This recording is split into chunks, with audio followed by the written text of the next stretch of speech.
Selamat pagi dan salam sejahtera bagi Bapak, Ibu, serta saudara-saudari sekalian dalam nama Tuhan Yesus Kristus.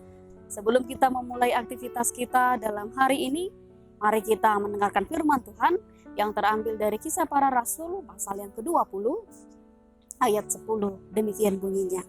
Tetapi Paulus turun ke bawah. Ia merebahkan diri ke atas orang muda itu, mendekapnya dan berkata, "Jangan ribut, sebab ia masih hidup."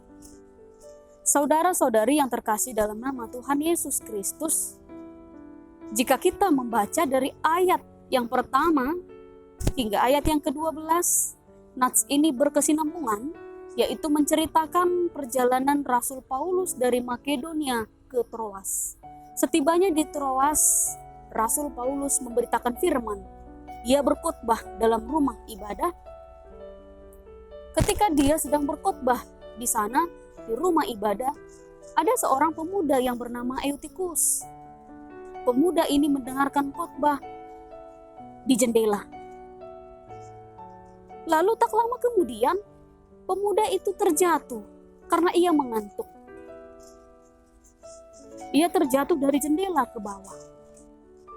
Tentu orang-orang yang ada di sekitar itu khawatir, bahkan cemas, dan berpikir pasti Eutikus itu meninggal. Dan kejadian seperti itu, kalau kita melihat, terlebih bagi Rasul Paulus yang pada saat itu sedang berkhotbah, yang sedang memberitakan firman Tuhan, pasti ia takut, cemas.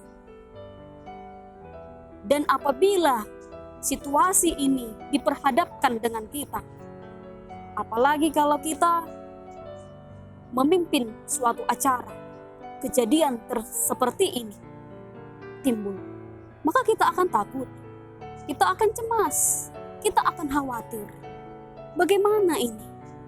Apa yang harus saya lakukan?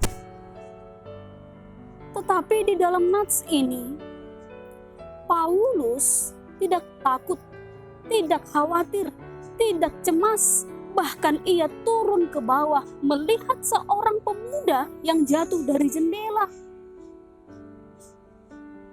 Bahkan ia mengatakan dengan beraninya, dengan garang, ia mengatakan kepada orang-orang di sekitarnya bahwa pemuda ini masih hidup. Apakah kita mampu seperti Paulus yang demikian? Ia berani, dengan keberanian itu, dengan kegarangan yang ia miliki, yang mengatakan dengan tegas bahwa pemuda ini masih hidup. Itu didasarkan oleh imannya kepada Yesus. Ia memiliki iman serta kepercayaan yang kuat, yang teguh kepada Yesus Kristus.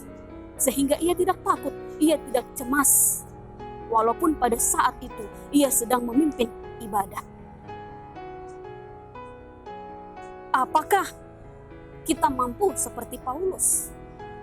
Ketika ada persoalan hidup yang datang, ketika ada suatu kejadian yang datang, ketika ada permasalahan yang datang, apakah iman kita lemah? Atau bahkan sebaliknya, iman kita kuat? Apakah kepercayaan kita kepada Yesus tetap sebagaimana kita mengenal Yesus yang adalah setia, yang adalah penolong bagi kita umatnya? Oleh sebab itu, saudara-saudari yang terkasih dalam nama Tuhan Yesus Kristus, mari berimanlah yang teguh kepada Yesus Kristus, sehingga dengan iman itu kita dapat menghadapi segala sesuatu yang terjadi di dalam kehidupan ini. Amin. Selamat pagi, selamat beraktivitas. Tuhan Yesus memberkati. Shalom.